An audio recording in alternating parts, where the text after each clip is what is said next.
Listen up, get ready, I'm not gonna take no more. There's a revolution, a revelation going on in my soul. Buckle up, get ready, we're not gonna sit back. Welcome back to Live from the Heartland for the week of March 2nd in the year 2024. I'm still your host, Michael James, and it's an honor to bring on someone who we had on the show a number of years ago when we were doing it live down there at the WLUW studios, the one and only Mariyana Spyropoulos. So, right. The word says Spyropoulos. Is that right? Spyropoulos rhymes with metropolis. I like that. That's good. When we had you on the show years ago, you were running for the Metropolitan Water Reclamation District of Chicago, and I'm going to ask you what attracted you first to that position, and why do you want to switch to another position, and that would be the clerk of the Circuit Court of Cook County. Well, thank you, Mike, for having me on the show. It's an honor to be back. I'm sorry that we're not in person, but hopefully, one day soon we'll make that happen. Well, at the inauguration, probably. Okay, it's a deal. So I originally ran for the Water Reclamation District because, that agency, let's go back to 2010 when I was first elected, reelected in 2016, and then reelected most recently in 2022. The agency is a lot different today than it was back then. And I saw it as an agency that could have real impact with regards to climate change, with regards to government and how it was run.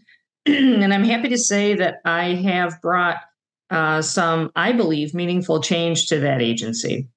So since I've been elected, we have embraced green infrastructure. And I know that for most people, that is an everyday phrase, but take yourself back to 2010 and how agencies like MWRD were operating. Green infrastructure was not part of their approach. They relied solely on the deep tunnel as a way to manage stormwater. Now we have a program where we work with municipalities, and green infrastructure is a key part of that. So I'm happy to say that I'm one of the people that champion that. Number two, with regards to a government agency and good government, we were not broadcasting our meetings. Now you can watch us live on our website. And I was the one that advocated for that.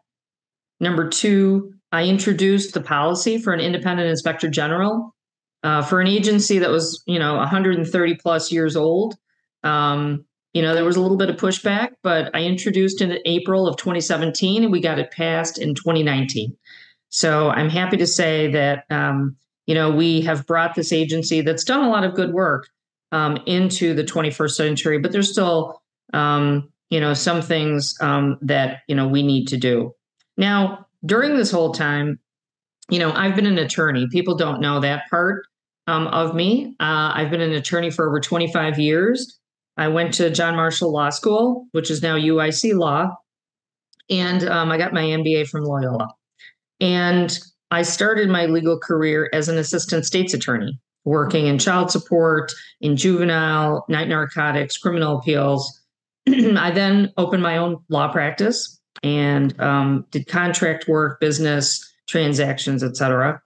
And so that's how I started my career. And then I ran for the Water Reclamation District. And I've been able to use that, my legal background in some of the decisions that I've made at the Water Reclamation District. But I'm bringing my knowledge of government, which with the Water Reclamation District, a countywide agency with $1 billion budget, where I served as president for 2 terms and chairman of finance, where we have a balanced budget, and my legal career navigating the courtroom to run for clerk of the circuit court. It's sort of a unique experience where I can bring those 2 backgrounds together to bring change to this office, which I think badly needs it. Well, you won't be the only person we know and like who was on the Metropolitan Water Reclamation District. Also, Josina Marita, she was a member of that, and now is on the Cook County Board of Commissioners, I believe. And what will happen? Deborah Shore, too. Debbie, yeah, I saw her when with Biden on the news somewhere recently, something going on. Oh, in Palestine, Ohio. Yes. She was there. Yeah. All of you have been guests on the show. So what happens to your position at the MWRD if you are elected to the clerk of the Circuit Court of Cook County position? So this is a frequently asked question on the campaign trail. So basically what happens is the governor will be able to appoint somebody to fill the vacancy until the next election. So although I just got elected in 22 for a 6-year term, the governor will appoint someone until the next election in 26. So then that person would have to run for a complete term. Any insight into who might try to run for that position, or is that a secret we'll talk about later? I don't know. I mean, people are saying, that the individuals want to, would like to be appointed, but they'll have to talk to the governor about that. And I'm not aware of any secrets regarding filling the spot. Well, let's switch to the office you're after, this clerk of the Circuit Court of Cook County. Tell me and our listeners and viewers what that position is all about. What do you do? What will you do if you have in that position? Or first of all, what is the office itself? And then we'll get to what you would do that may be different from the current holder. Okay, it's a great question. And many people are unaware of what the office does because it's more of an administrative support position. But it can potentially have a huge impact on people. And there are a lot of examples of that I can mention today. The clerk of the circuit court is the record keeper for the court system. So there are when you go into a courtroom, you've got your judge, you've got your attorneys, but you also have a clerk that provides the administrative support of entering the order, entering the next court date. And when you file a lawsuit or are responding to a lawsuit, you'll have a court date. And that documentation that you're filing will then be assigned to a judge. So you have to make sure that documentation is in the right courtroom on the right day at the right time. Now, keep in mind that we have one of the largest court systems in the United States.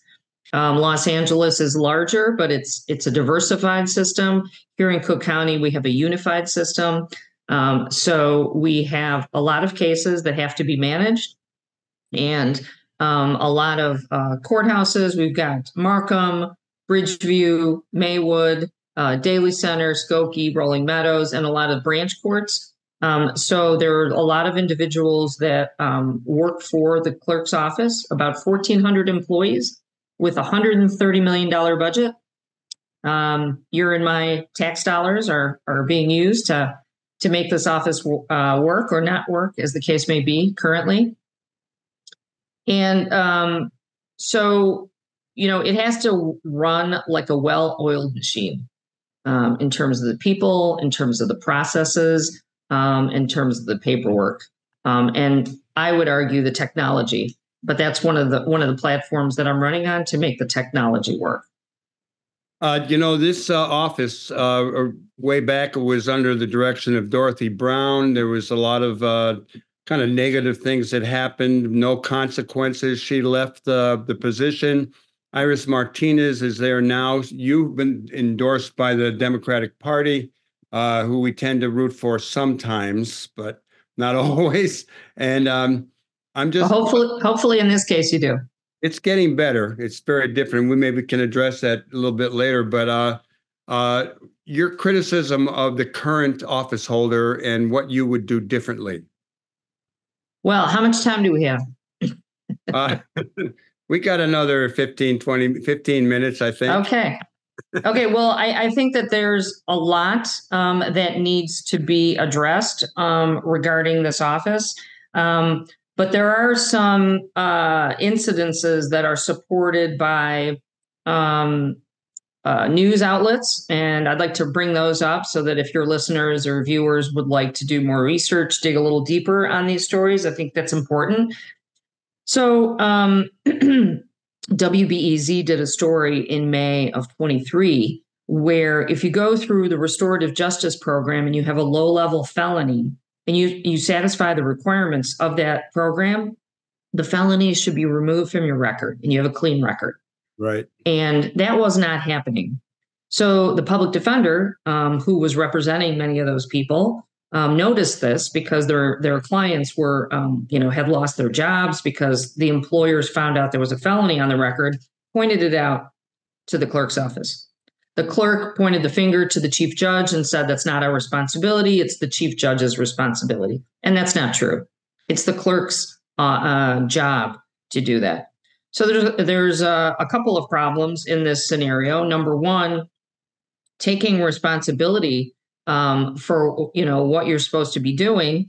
But number two, the issue didn't just happen to one or two individuals. It was many individuals who were impacted by this. So I would argue when you're running for a leadership position, it involves addressing problems. Problems will arise, and the way you approach it is indicative of how you're going to, approach the policy in this office. And that's to sit down with the stakeholders, come up with solutions, and fix those problems. A second scenario that came out more recently was an individual had been wrongly convicted. And when more evidence came out, he was released. And he was able to obtain a certificate of innocence from the Supreme Court. He moved to another state to start a new life, but was unable to get a job because, again, a felony was on his record.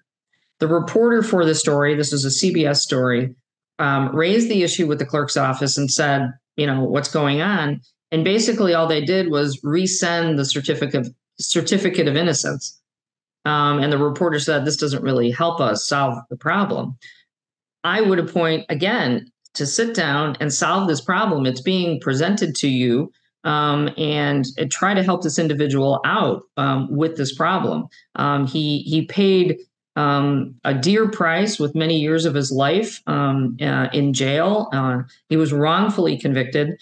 And, this sort of goes to the clerk's approach of not taking responsibility, not really, trying to do a professional job.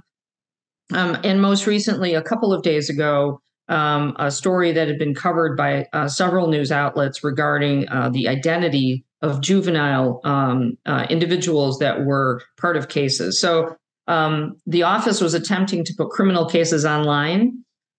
So if I were going to do that, I would want to run it by my entire legal department and say, okay, our tech division to make sure, do we have security in place for this information? Is this legal? We're not violating any statutes. Well, what the current clerk did was put these criminal cases online and expose the identities of 5,000 juveniles whose identity should be protected. So it's against the law to do this. And it's irresponsible, to put it lightly. And, you're really putting these people's lives at risk in many ways by exposing those identities. So it's a lot of mismanagement that's going on. And, there's process, there's how you're handling people. For example, the union that represents 3/4 of the employees in this office, 1,400 employees, they're endorsing me because they don't have any confidence in the management of the current office. The teams, like I said, Teamsters 700 has said there's been bullying, there's been nepotism, there's an unprofessional atmosphere going on. A lot of friends and family have been hired in that office. Resumes have been altered in order to provide the friends and family these jobs. And it really goes to setting an atmosphere of where people do just not feel comfortable doing their jobs and they want change. Mariyana, let me ask you, is the current holder of that office, was she endorsed by the Democratic Party when she first ran? No. No. Okay, just wanted to check that out. You talk a lot about ethics, and you also talk about Inspector General for the county. I'm not sure what that's. Talk about all that. What's that about? Sure. So I think it's important to have a independent Inspector General in this office. The current office holder will talk about that she has an Inspector General, but I would argue that it's not, that this person is not independent because they report to her. So that doesn't create an atmosphere where employees feel comfortable reporting and saying things that they observe or they see. You have to create an environment where people feel safe in that space to be able to report things. Also, the current office is not subject to FOIA. And so, trying to get tell people what FOIA is. Freedom of Information Act, where you should be able to request, information regarding a government agency, and they can provide documentation. This current office is saying that because there is some stricter rules regarding, the court system, that they're basically hiding behind that and not providing information.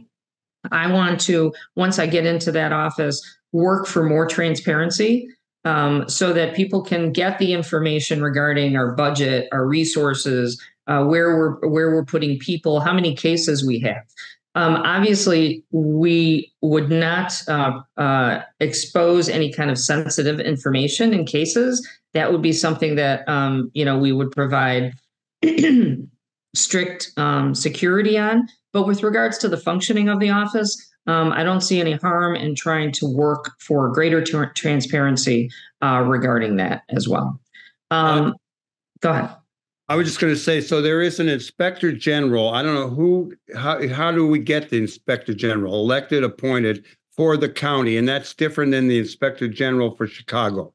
So at the Water Reclamation District, when I introduced the policy for the inspector general, basically we signed an intergovernmental agreement with the county.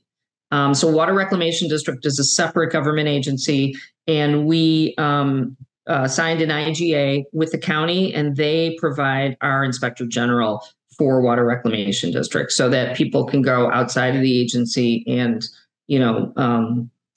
call a hotline or fill out forms and say, these are things that we find that we would like further investigation of. So for the clerk's office, we could look into something similar to that. But providing that independence is something that I definitely want to work on, to make sure that individuals not only feel free, but you're also creating an environment where everything sort of works under the values of, we want transparency, we want ethics, and have the employees understand that this is important under the new administration. Mariyana Spyropoulos, let me shift a little bit here now. I want to, you're kind of part of a group of women, a women's insurgency, a change in the way the governments are run. We have I think it was Minneapolis, all of the city council is all women now. And here in Chicago, we have, people like Maria Haddon, the 49th Ward. We have Robin Gable, who's really risen to a position of influence in the legislature. We have our one and only Jan Schakowsky, Kelly Cassidy, Josina Morita. Talk a little bit about women in politics and the kind of the phenomena or the thrust, the direction, the tide here in Chicago. Well, it's about time, right? I'd say so. I had a lot I have a lot of old aunts and grandmas. The men weren't around in my family as much. Well, they were to a time, but they died a lot younger. And I'm really grateful for the strong women and wonderful people I've had in my life. So share your view on all that. Yeah, I'm very excited by all of these very strong and capable women who are in leadership and serving their communities.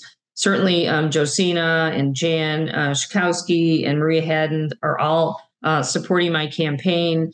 I support their efforts in terms of service to their community because that's what they're about. You can certainly see on social media, if you follow any of them, how they are always present in the community. I think that's important to have your boots on the ground and have that connection with people so that you can hear what's going on. And Jan, she's a congresswoman in Washington, but she's always out in the community. I just saw her yesterday in Evanston. The Evanston Democratic Party had their candidate forum, and she was there, providing leadership And, Josina, I did serve with Josina at the Water Reclamation District. So I did see her commitment to service there. And she, when she switched over to being a commissioner at Cook County, she hit the ground running and is doing an amazing job as well. So we have worked together on several projects that she's doing in her community. You are endorsed by the Democratic Party here in Chicago. And, at one time I was the president of the 49th Ward Democrats, but I come out of the left. I'm a progressive guy still on most issues. And what's your take? And how much can you talk about your take on the Democratic Party these days? Because it's not like the old machine, but it's not always good. So as a member of the Democratic Party, someone who's endorsed by the Democratic Party for this position, your thoughts on the Democratic Party? So, like any other organization, everyone's not going to always agree on everything. But I think since I have been running for office, which has been, 13 plus years, I think that the party has moved into a more progressive place. Certainly, like you mentioned, there are more women, and there are, diversity is very important. Having different members of different communities be represented in the party leadership, as well as trying to support candidates that are in different diverse communities as well is important. So I'm happy to be part of that. When you're running for office, especially a countywide office, you want more support than less support. So having the party's support is key to that. You also you get support in terms of getting petitions signed. We submitted 27,000 signatures out there, so that's very helpful. You also the party does mailers out to Democratic voters. So having that can be a little cost prohibitive to people to get your name in front of Democratic voters in that particular way. So that's a big support as well. So I think Toni Preckwinkle is doing a good job. She's the chairperson of the party, and I applaud her efforts for trying to bring that diversity component into the party. Well, it's really good talking to you. I'm going to ask you one more question. Tell us a little bit about yourself and maybe your plans for the future. I mean, if you win this position, are you going to run for mayor someday? What do you got in back? What are you thinking about? And where do you? Thanks, Mike. I'm the daughter of immigrants. My parents came over to start look for opportunity because they didn't have that opportunity in Greece. So, it's a story like so many other immigrants. Working hard. My dad started a small business. I worked in that small business in various capacities. And so I saw how they sacrificed so much throughout the decades, and working hard and sacrifice is sort of the things that I've brought with me to what I do. My parents also stressed education, which is why I went to law school, and also giving back. And I think running for office and trying to make government work, which government is about service. Providing service to people, helping people. That's how I see it. And that's what I envision my plan is for what I've done at Water Rec, but what I want to bring to the clerk's office as well. I want to make this office work in terms of bringing it to communities. We can work with pro bono legal clinics to make sure that the court system is more accessible to people who may not be able to run down to a courthouse and need a little bit of help navigating what can be a very intimidating process for a lot of people. Mariyana Spyropoulos, it rhymes with metropolis. For the clerk of the Circuit Court of Cook County, we wish you well, and we want to thank you for coming on live from the Heartland. Thanks, Mike. My website is citizensformariyana.com. If anybody would like to get a lawn sign or want to do phone banking with us, we're on all social media platforms as well. I appreciate it, Mike. Thanks for this opportunity. We'll be seeing you again. Everybody, don't forget to vote. Don't forget to vote. You can vote now. And it's March 19th is the actual last day you can vote. Everybody vote. There's a lot of things, particularly bring Chicago home, et cetera, et cetera. Okay, we're going to close out the show. And I want to thank the people who helped make the show possible. One of them was a guest today, Katie Hogan, as well as our other guest, Mariyana Spyropoulos. I want to get it. And you got it.